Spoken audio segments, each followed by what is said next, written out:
Welcome to Richpeace Embroidery CAD software online lessons. Today's teach you motif stitch. Motif.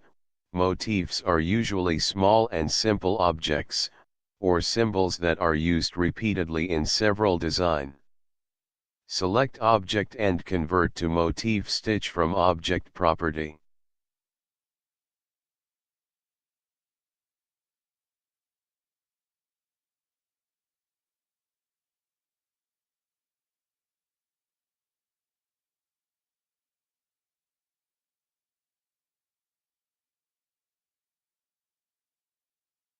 You can also choose another style from here.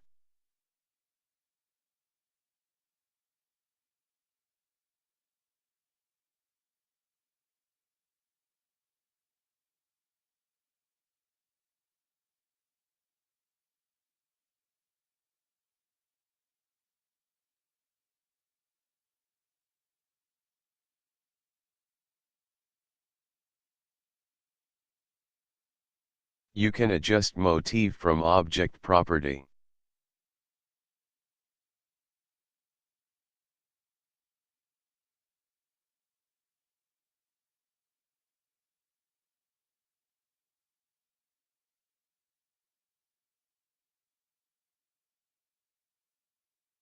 Thanks for watching today's video. See you tomorrow again.